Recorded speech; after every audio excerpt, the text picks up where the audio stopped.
இறை தேடி சேனல் நேயர்களுக்கு வணக்கம். அனைவருக்கும் இனிய தமிழ் புத்தாண்டு நல்வாழ்த்துக்கள். எல்லோருக்குமே ஒரு புது வருடம் வருது அப்படின்னா நமக்கு ஏதாவது நல்லது நடந்துராதா, மாற்றங்கள் வந்துடாதா அப்படிங்கிறது தான் நம்ம எல்லோருடைய எதிர்பார்ப்புமே. அந்த வகையில் 12 ராசிக்காரங்களுக்கும் இந்த வருடம் எப்படி இருக்க போகுதுன்னு சொல்லி தன்னுடைய கணிப்பை அழகாக கொடுக்க வந்திருக்காரு சித்தர்கள் வழி வாழ்வியல் ஜோதிடர் நத்தம் கோகுலகண்ணன் அவர்கள். சார் வணக்கம். வணக்கங்கம்மா. வணக்கம் சார். இப்போ இந்த பிறக்க இருக்கிற இந்த தமிழ் புத்தாண்டு, இந்த குரோதி வருடம் எப்படி இருக்க போகுது? ஏன்னா மக்களுடைய எதிர்பார்ப்பு என்ன, ஒவ்வொரு புது வருடம் வரும்பொழுதும் நமக்கு ஏதாவது ஒரு நல்லது நடந்துராதா அப்படிங்கிறத எல்லோருடைய எதிர்பார்ப்பு. ஸோ இந்த 12 ராசிக்காரங்களுக்கும் இந்த வருடம் எப்படி இருக்க போகுதுன்னு சொல்லி உங்களோட கணிப்பை தரணும். அருமையாக தந்துடுவோம். குரோதி வருடம், குரோதமான வருடம், குற்றங்கள் நிறைந்த வருடம்.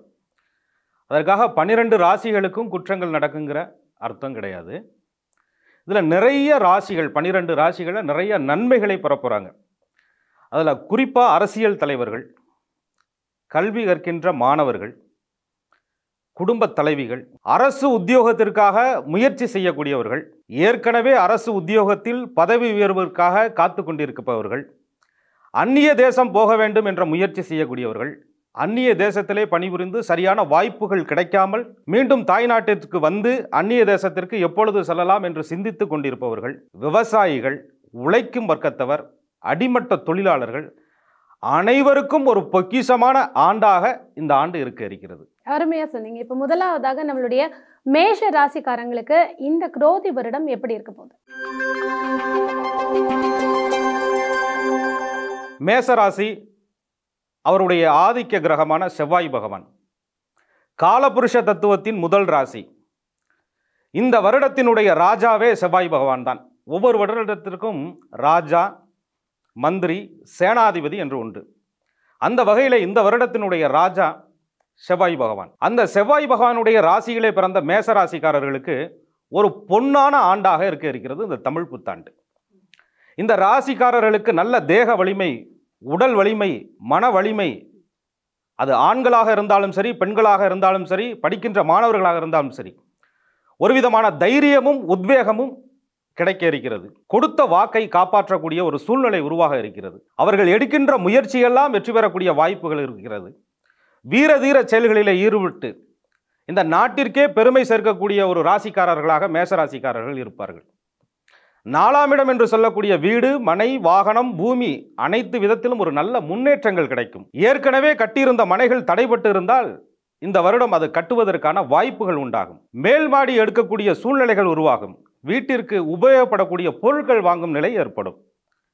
குழந்தை செல்வங்களுக்கு கல்வியில் நல்ல விருத்தி ஏற்படும். பூர்வ புண்ணிய சொத்துக்களால் இருந்த வழக்குகள் நிவர்த்தியாகும்.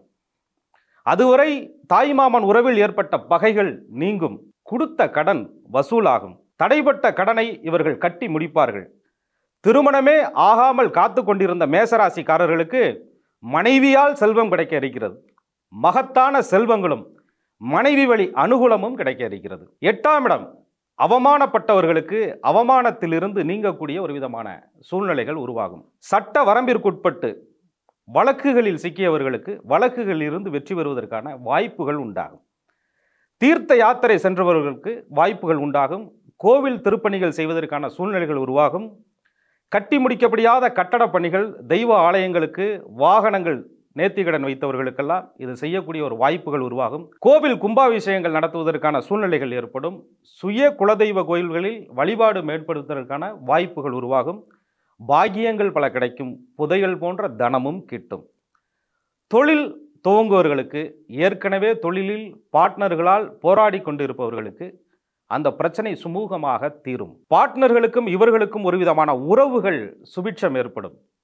அந்த பார்ட்னர் வழியில் மேற்கொண்டு தொழிலை அபிவிருத்தி பெறுவதற்கான வாய்ப்புகள் உருவாகும். தொழிலினால் லாபங்கள் கிடைக்காமல் இருந்தால் நல்ல லாபங்கள் இந்த வருடம் உண்டாகும். அதற்கு சமமான விரயம் ஏற்பட்டாலும் கூட தனக்கு கிடைக்கக்கூடிய லாபத்தால் அதை சமநிலைப்படுத்தி விடுவார்கள். தூரதேச பிரயாணம், அயன சயன போகஸ்தானம், குடும்பத்திலே நிம்மதி, வெற்றி வாய்ப்பு, மகளிருக்கு, பெண்களுக்கு குறிப்பாக தெய்வ கடாட்சியம் நிரம்பக்கூடிய ஒரு ஆண்டாக மேசராசிக்காரர்களுக்கு இருக்க இருக்கிறது. இந்த ராசிநாதன் செவ்வாய் என்பதால் பழனியம்பதியில் வீற்றிருக்கக்கூடிய முருகப்பெருமானையும் அகோர வீரபத்திரரையும் வழிபட்டு வர வேண்டும். வீட்டிலே செம்பருத்தி மலரிட்டு முருகப்பெருமான் படம் வைத்து வள்ளி தெய்வானை சமேதனுடன் இருக்கக்கூடிய பழமுதிர்ச்சோலை முருகன் ஒரு முறை சென்று வந்து வழிபட்டார்கள் என்றால் மேற்கண்ட காரியங்கள் அனைத்தும் சிறப்பாக வெற்றி பெறும். வீட்டிலிருந்து வெளியே செல்லக்கூடிய ஆண்கள் தன்னுடைய பாக்கெட்டிலே தன்னுடைய முருகப்பெருமானுடைய படத்தை வெளியில் தெரியும் வண்ணம் சிவப்பு நிற வர்ணமாக வைத்துக்கொண்டு கையில் ஒரு விதமான சிவப்பு கயிறு கட்டி கொண்டார்கள் என்றால் அவர்கள் போகின்ற காரியத்தில் ஜனவசியம் ஏற்படும். பெண்கள் வீட்டிலே செம்பருத்தி மலரிட்டு முருகப்பெருமானுக்கு வேல் வாங்கி வைத்து அபிஷேகம் செய்து வந்தார்கள் என்றால் இந்த ஆண்டு நாட்டில் சுபிட்சங்கள் அவர்களால் கிடைக்க இருக்கிறது. ஆக மேசராசிக்கு அற்புதமான அதி உன்னதமான நற்பலன்கள் கிடைக்கக்கூடிய ஒரு ஆண்டாக இந்த ஆண்டு இருக்கிறது. அருமையா சொன்னீங்க. அது மேஷராசி ஒரு ஆல்ரவுண்டர் மாதிரி எல்லா விஷயத்துலையுமே வந்து அவங்களுக்கு நன்மைகள் கிடைக்க காத்திருக்கு. என்ன மாதிரி முருக கடவுளை எப்படி வணங்கணும்னு ரொம்ப அழகா சொல்லியிருக்கீங்க.